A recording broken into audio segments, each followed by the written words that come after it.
Are you interested in innovative education and diversity in school models? Do you see a need for something different to bring about a reformation in our current education system?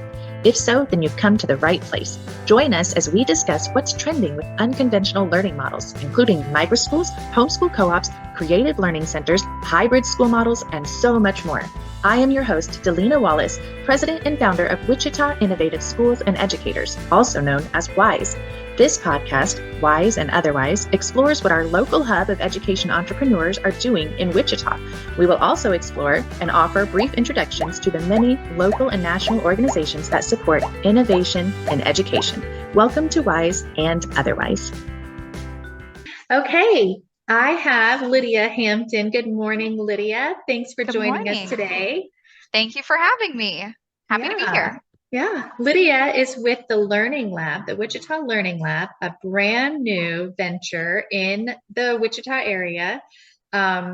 Big, massive space that is open and will be open. It's in the construction phase right now, but open for education entrepreneurs and innovative education to happen, just to see what takes place. So Lydia, tell us a little bit about the Learning Lab as a whole, and then I'd like to just kind of learn a little bit more about you and your interest in education and this sorts of things. Sure. So Learning Lab will be a collaborative hub and co-learning space that is focused on education entrepreneurs. So you can think of it like a co-working space for learning. There's similar elements if we can call it a WeWork for education. WeWork maybe doesn't have the best connotations these days, but the similar sentiment of there will be spaces that education entrepreneurs can book and kind of lease from us on a long-term basis. We'll have equipment and resources that you all can use for yourselves or for your learners to create products and complete projects and whatnot. And we'll have this, it'll be a place where this community of people can gather together for professional development and events and things that will help you as an education entrepreneur, help your model, your idea flourish and grow. So we are in the construction phase. It's a really fun time to be in. It'll be 16,000 square feet at Union Station in downtown Wichita. And we have about 4,000 square feet of patio, which I love being outside. So I think that's a good addition. But we chose downtown very specifically because we wanted something that was in the heart of our community, something that was easily accessible from the highway and whatnot, but something that could really leverage a place that could leverage the assets that Wichita has to offer.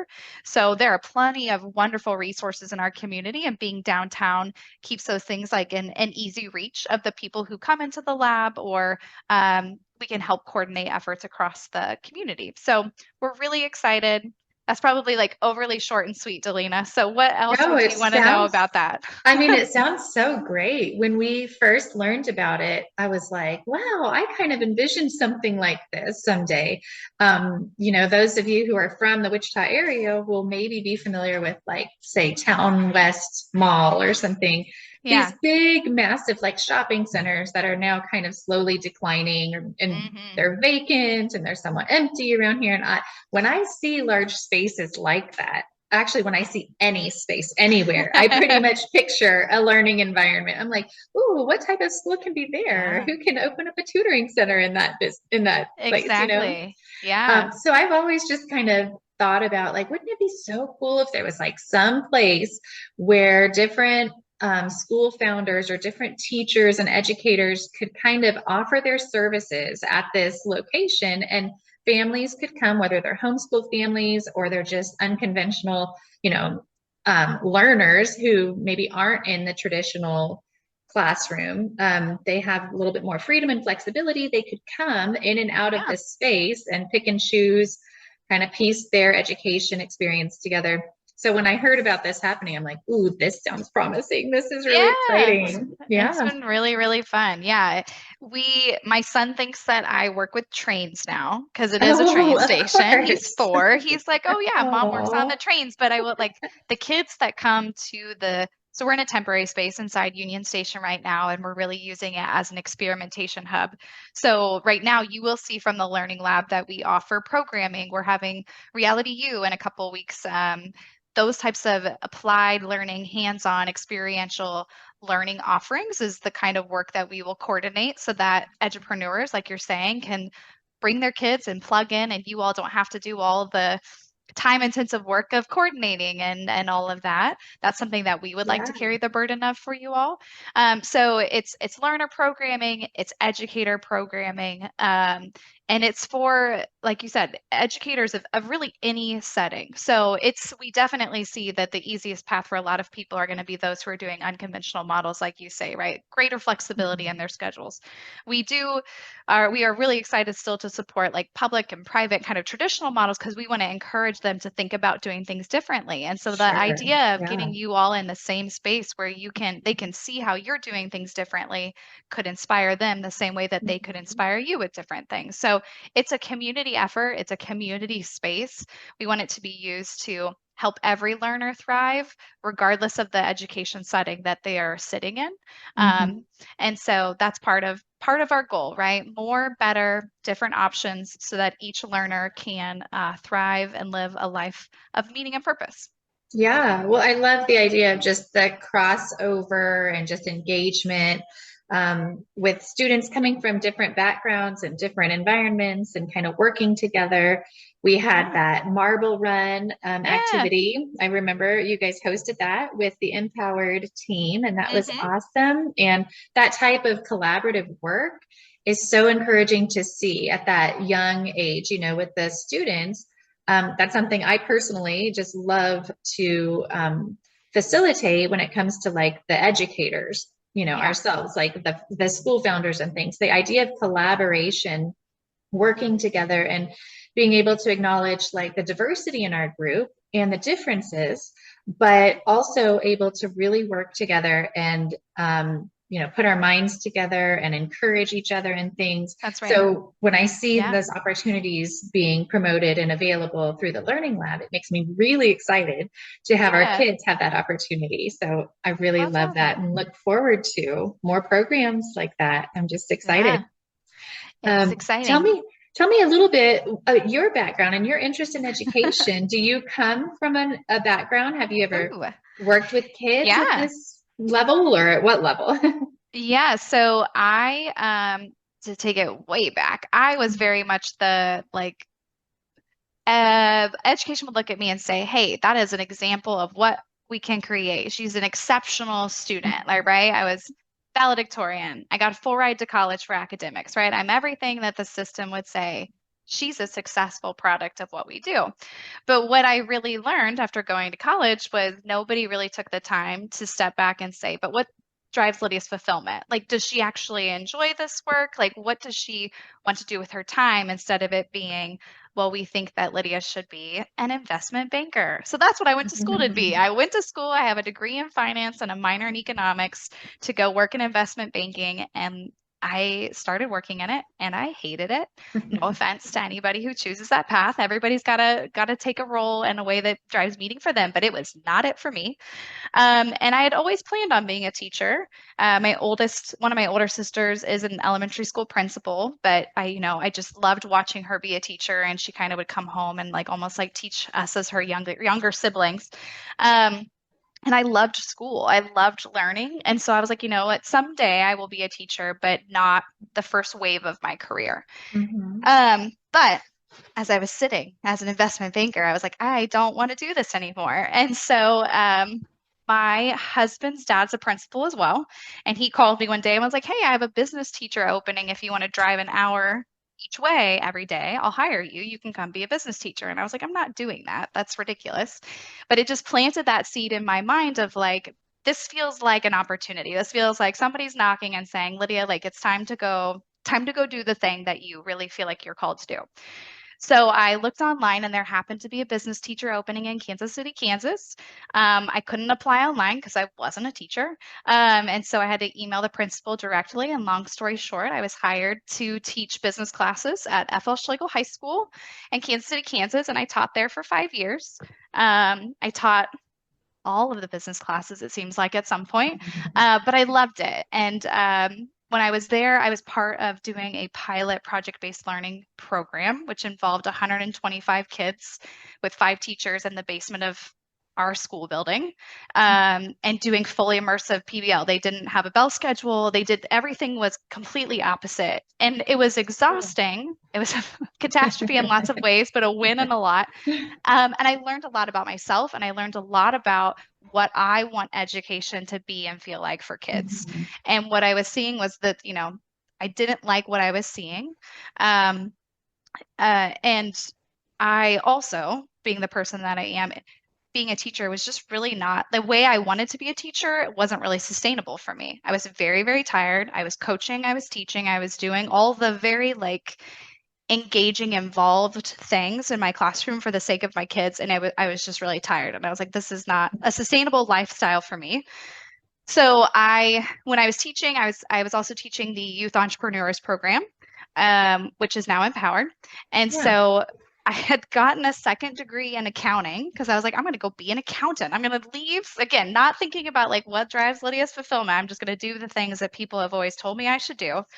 Um, so I was going to go be an accountant, and I went to do some activity videos for Lindsay Schroeder with the YE team for their website. And after I did the videos, she called me and said, "Don't go be an accountant. That's silly. Come work for us. Come do curriculum and training for us." So that's how I first got connected to the Stand Together sphere as an employee working for the Empowered team. I worked on training and curriculum. I created the activities. I also led and Wow. developed the training for the educators. And that really got me to a place in my life where I was able to challenge educators to think about education differently. I was able to like take action and provide resources and support to help them do things Mm, differently.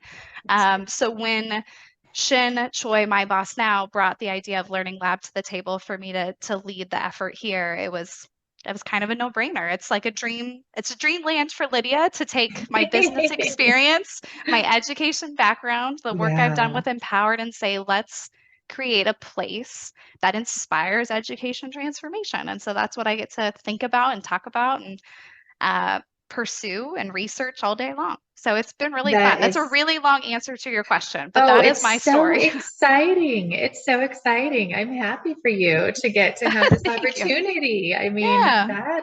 it just really does sound like everything, all of your past, your background and interests and Yeah. everything has just really set the stage and brought you to Yeah. this point, and you're able to really, it seems like you're thriving in your role. I am I so love it. impressed. Yeah. You have managed so much over there. Well, thank Um, you. Thank you. Yeah, life yeah. is funny. That's why, like Oh yeah. when people are like, "Do you regret how your path has gone?" It's never. I never Yeah. regret any of it, right? I think it's just the question of like, what would life have been like again if school had been more about what are your talents and gifts? What do you enjoy doing? How can you offer your value to others? What does that look like?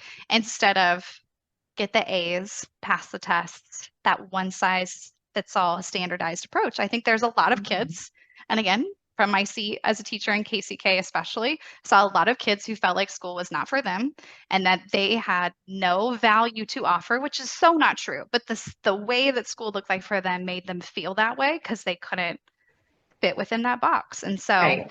Hmm. I'm really excited to play a part on the uphill battle, perhaps, of Hmm. moving the direction of the ship of Yeah. education to help each learner thrive and recognize like everybody has talents and gifts. Hmm. Um, let's create more opportunities for you to see that and develop those skills. So, That's so great. Well, and I know currently you have one tenant in there, yeah, like in the temporary space. And tell yeah. us how that's going, having the micro school with Elizabeth and Renee. Yeah, they are awesome. They are our experimentation partners, is the official title we give them. But it's been really great so we have this space to really test assumptions before you go and make a larger investment for the permanent space. So they've been able to provide feedback on, and not even just directly, right? Like observationally, I can watch their kids use the furniture and realize like, oh, these chairs are too tall for their first graders, right? We need to have variable seating. They really like the rolly chairs with like the arms that like move side to side. Like the kids love them. I don't know if Elizabeth and Renee love them because the kids just like wheel across the floor, right? but they've been great partners to test out the technology, right? Technology is going to be a huge investment for us in the permanent space. They've been able to use some technology options that we brought in to say, hey, this is great. This is maybe above what we need, or but like we actually need more of this. And so it's been awesome to partner with them, see how they operate, learn from them. They've just been really awesome partners. So it's That's been great. great. Yeah, Yeah, and I'm actually going to be meeting with Kyle after this. I have great. a podcast with him. So tell us a Nice. little bit. The Con Lab School will be Yeah. opening at or starting in it sounds like the fall of next school year, Yep. correct? You got it. Yep. So Yeah. yeah, that sounds exciting. Do you have any other opportunities that you see developing or people who will be using this space? Yeah. What has like kind of been in the works that you see Yeah. coming forward? So just so everyone can understand, right? There will be tenants, there will be people who will be able to lease space from us, like I said, um, in the short or long term, right? So Kyle with Con Lab School is one of those tenants. Elizabeth and Renee are a tenant here in our temporary space. There will also be people you can have a membership access, right? Where maybe you don't need to be a tenant, but you want access to the space. So there will be those two ways of engaging, as well as like I'm going to say an a la carte guest pass menu, Mhm. right? If you just want to come in for programming or whatnot.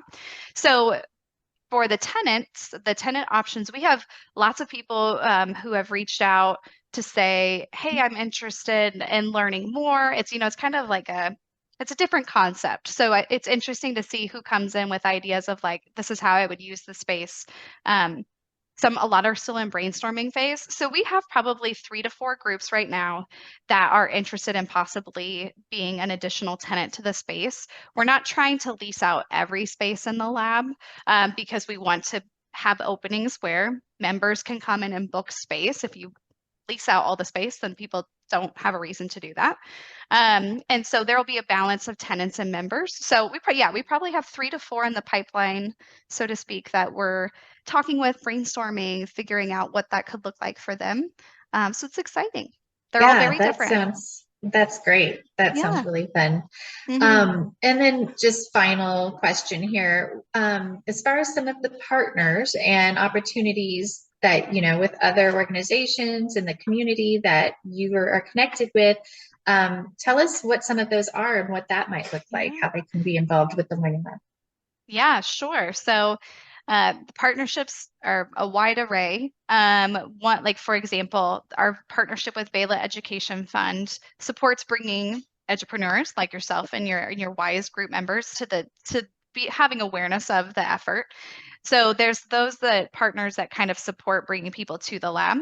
There are partners like WSU Tech and Empowered who are supporting from a programming perspective. So this spring, we've partnered with WSU Tech and their Future Maker Lab to offer one of those visits each month for learners. So their truck will come here and they'll set up and they'll offer that programming. Um, and then there are some that are just interested in figuring out how do we almost like from a research and like a thought leadership perspective, how do we use the lab as a way to engage the community and engage employers and businesses here locally? So, for example, we met with the Greater Wichita Partnership the other day. They're very focused on kind of the economic development aspect of the community. Well, education, we know, plays a very like key initial step into developing the talent of your community. And so it was just a great brainstorming conversation to say, how can we collaborate together? Kansas Leadership Center, those kinds of Wichita Chamber, those business organizations recognize the importance of education and how it's impacting the employability of kids as they go out into the workforce. They won't be kids at that point, but adults, You employees. never know, kids in You the never, I mean, you workforce, never right? know. I mean, That's at true. least for an Yeah. entrepreneur, I guess, they can have their Yeah. little business. Yeah. No, that's very true. Um, and then we have like partners like Go Create, right, who have a space that offers above and beyond what we can offer here. Maybe they don't offer programming here, but we partner to get kids over to Go Create. So they all look very different, but we all have the same vision and same values alignment to say, let's work together as a community to support these education entrepreneurs and their learners in these ways that they've identified as saying, like, this is where we need help. And that's what Learning Lab wants to be. We want to be a trusted partner to you all, for you all to come and say, like, here's the thing that's a thorn in my side this week. Can you help me? Can Mhm. you help me out? And we can start to work with our network of organizations, our partners, start doing the work for you. So Well, I can't wait. I'm so excited.